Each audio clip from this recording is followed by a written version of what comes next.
ನಮಸ್ಕಾರ, news first ಎಜುಕೇಷನ್ಗೆ ಸ್ವಾಗತ. ನಾನು ಉಷಾ. ಸಿಲಿಕಾನ್ ಸಿಟಿ ಬೆಂಗಳೂರಿನ ಐಟಿ ಎಂಪ್ಲಾಯೀಸ್ಗೆ ಮತ್ತೊಮ್ಮೆ ವರ್ಕ್ ಫ್ರಮ್ ಹೋಮ್ ಸಿಗೋ ಚಾನ್ಸ್ ಕಾಣಿಸ್ತಾ ಇದೆ. ಆದ್ರೆ ಈ ಸಾರಿ ಯಾವುದೇ ಪ್ಯಾಂಡಮಿಕ್ ಕಾರಣಕ್ಕೆ ಅಲ್ಲ, ಬದಲಾಗಿ ಗ್ಲೋಬಲ್ ಪಾಲಿಟಿಕ್ಸ್ ಮತ್ತು ಯುದ್ಧದ ಭೀತಿಯಿಂದ. ಇರಾನ್ ಮತ್ತು ಇಸ್ರೇಲ್ ನಡುವೆ ನಡೀತಾ ಇರುವ ವಾರ್ ಇಡೀ ಜಗತ್ತಿನ ಎಕಾನಮಿ ಮೇಲೆ ಎಫೆಕ್ಟ್ ಬೀರ್ತಾ ಇದೆ.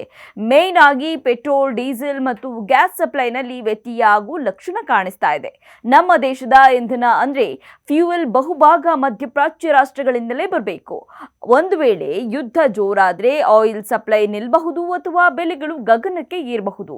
ಇದನ್ನ ಗಮನದಲ್ಲಿಟ್ಕೊಂಡು ದೊಡ್ಡ ಐಟಿ ಕಂಪನಿಗಳು ತಮ್ಮ ಸ್ಟ್ರಾಟಜಿ ಚೇಂಜ್ ಮಾಡೋಕೆ ಪ್ಲಾನ್ ಮಾಡ್ತಾ ಇದೆ.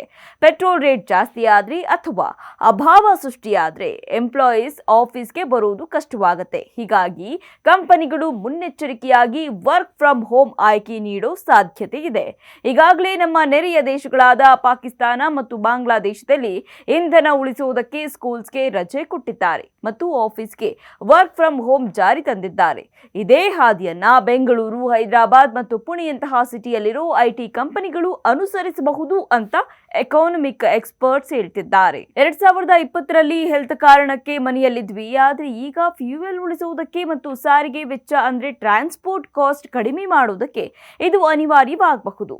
ಬೆಂಗಳೂರಿನ ಟ್ರಾಫಿಕ್ ಕಿರಿಕಿರಿ ಮತ್ತು ದುಬಾರಿ ಪೆಟ್ರೋಲ್ ಬೆಲೆಯಿಂದ ಬೇಸತ್ತಿರೋ ಸಾವಿರಾರು ಟೆಕ್ಕಿಗಳಿಗೆ ಈ ವರ್ಕ್ ಫ್ರಮ್ ಹೋಮ್ ಸುದ್ದಿ ಸ್ವಲ್ಪ ಸಮಾಧಾನ ತಂದಿದೆ.